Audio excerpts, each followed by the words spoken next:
Hello, my name is Enriquez. I'll be doing my presentation on recidivism. So let's go ahead and get started here.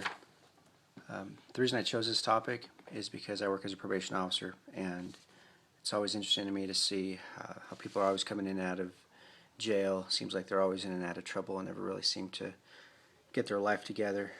So in doing some research, I found that since 2008, Idaho's prison population has increased by 10%. If things continue the way that they're going, it's projected to increase another 16%. In the next 5 years, this increase in inmate population will actually cost Idaho taxpayers approximately $288 million. So the reason I felt that this topic was important is because the criminal justice system, we face overcrowded prisons. We have an increased number of probationers. I currently have 90 right now, and it's quite a bit.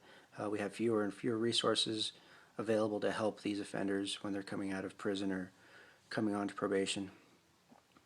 Also, more recently, in the past 10-15 years, there's been an emergence of evidence-based practices. Basically, these are test results based on scientific studies that help guide policy and practice.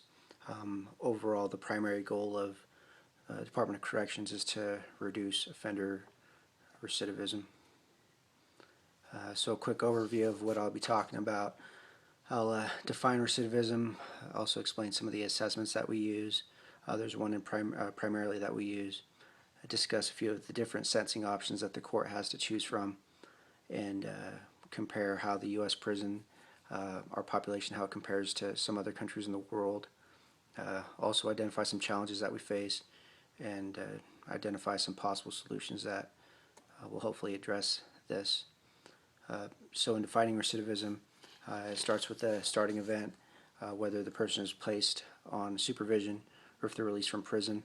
Then there has to be a measure of failure, so there's got to be a violation of some sort. Could be continued drug use or even a new crime that results in them being arrested, and it has to occur within a certain time frame. It could range anywhere from 6 months to 3 years. IDOC, we measure recidivism in 3-year increment periods. So a few of the different sentencing options that we have available, or that the court actually has available to choose from, is the 4 that they primarily use in terms of what the judges have. First is probation. It's usually the least restrictive option that the judge has. Basically allows the person onto supervision, allows them to continue to work, take care of their responsibilities out in the community. There's also problem-solving courts. That's beginning to be quite an emergence in the criminal justice system. Specialty courts such as DUI court, drug court, mental health court, things of that nature. The judge also has the option of sentencing somebody to a retained jurisdiction or a rider if the judge feels that they could benefit from some residential treatment to help straighten them out. They'll often use that. And then a prison term, that's usually reserved for, in most cases, people that continue to violate time after time, extensive criminal histories, things like that. And then if somebody is sentenced to prison, they have the opportunity to parole out, so they don't serve their entire time in prison. That is an option. Some people do choose to just top out their time in prison and not have to worry about being on any kind of supervision or parole when they come out. Currently, back real quick, Idaho, we have 190 POs in the 7 districts. We supervise approximately 11,500 people on adult supervision. Problem-solving courts, in 2012, there were actually 613 people in problem-solving courts, or approximately 14% of the probation population. Risk assessments that we use. The one that we primarily use, it's called a level of service inventory. With that, basically it's used to determine who poses the greatest threat of risk to the community. That's what we use it for. We identify security level classifications on 3 different levels: high, moderate, and low risk levels to reoffend. The LSI, it's designed for people 16 years and older. It's a quantitative survey of offender attributes. It helps us in making some treatment decisions, whether if somebody would qualify for a specialty court or not. Helps us with distributing resources. Those with the most need, primarily they come first as far as, the treatment money, things like that.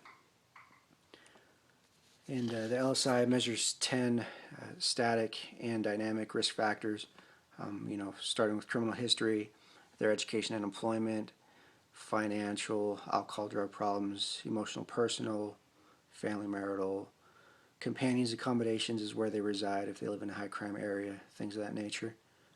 Leisure, recreation, attitude and orientation. That's more how do they feel about the crime that they committed, or do they feel like they got a raw deal from the judge, things like that. In order to administer the LSI, we do have to be certified to use it. It's conducted in a structured interview, one-on-one. It takes approximately 30 to 45 minutes. All the questions are focused on things that are currently occurring in that offender's life or have occurred over the past year.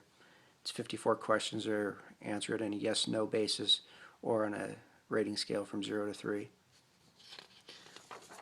Some of the challenges that we face in probation is that a majority of adults are convicted to felony probation, are sentenced to a rider. However, 30% of those end up failing while they're on supervision and end up spending time back in prison. So it's kind of that revolving door theory. Some of the challenges that we also face, the average felony probation sentence in Idaho is 5 years, whereas the national average for felony probation is 3 years. So the longer we have somebody on supervision, in theory, the more time that they have to get in trouble and violate their probation. A few other challenges that we face. It's an insufficient use of prison space. Person crimes lead the inmate population. Those are going to be your sex offenders, crimes of violence, things like that. However, drug crimes are second with 29%, followed by property crimes, other crimes, money type crimes, things like that. And then DUI crimes are last, or with the least amount of population in prison. Moving on, more challenges that we face in fiscal year 2012. IDOC spent $19 million on the rider programs, which served approximately 2,200 inmates, whereas in 2012, IDOC spent $5 million on outpatient treatment, and that served, just over 3,600 probationers. So cost-wise, we definitely get more bang for our buck with outpatient treatment, able to serve a lot more people. Another thing to keep in mind, it costs taxpayers approximately $55 a day to house an inmate in prison, whereas it's only $5 per day to have them out on probation or parole, community supervision. So that's definitely a huge difference there. Another challenge that we face, it's a Unified Sentencing Act, was adopted in 1986. Basically, what this means is that every felony sentence is made up of two parts. You have a fixed sentence and an indeterminate sentence.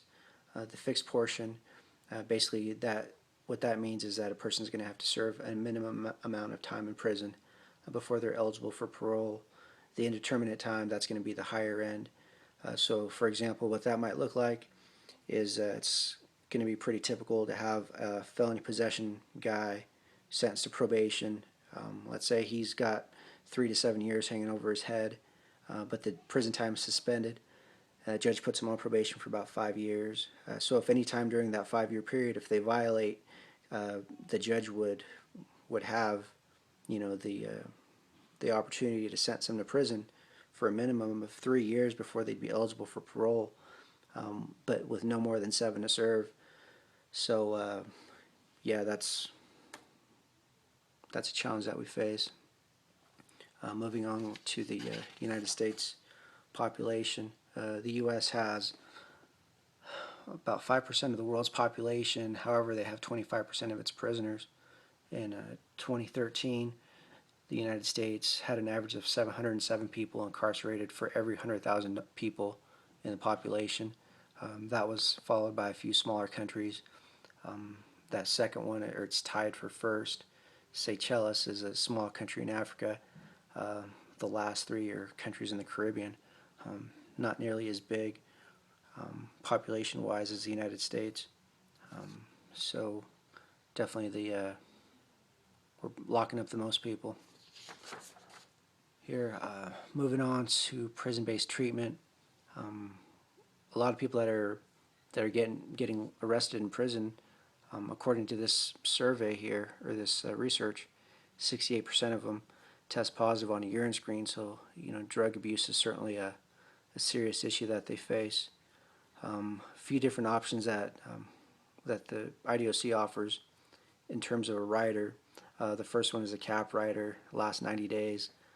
Second is a traditional rider, it's 6 months, and then a year-long rider, or 9 to 12 months, is the therapeutic community rider. And those are all residential treatment. They program 7 days a week, at least 8 to 10 hours a day, working on their issues. So a few possible solutions that I've found in combating recidivism is the use of intermediate sanctions and using community-based treatment and programming. It's going to be important when addressing a violation to not drag your feet as a PO. You want an intermediate sanction that's gonna catch that person's attention and get them the help that they need, and not waste any time or kind of waffle with what you're going to do. You want to have a good idea on what you're going to do to really help them turn their lives around. Moving on, you want to have a collaborative relationship with that person. If they think that you're out to get them, or it's us versus them, that relationship's not going to be it's not going to be very effective. It's really going to shut down lines of communication. Also moving on, studies show that those people that pay their victim restitution, they're going to be more likely to not recidivate and commit new crimes. So that's going to be important to encourage that on that offender's end. Also, trying to minimize the time in prison for parolees.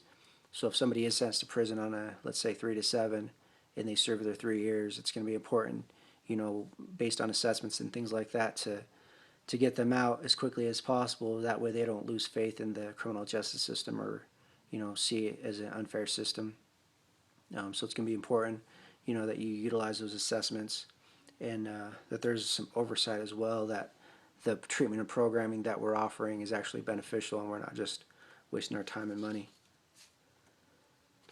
So the projected impact of this, there's been a lot of conferences between state and local leaders that have discussed policies on how to reduce recidivism.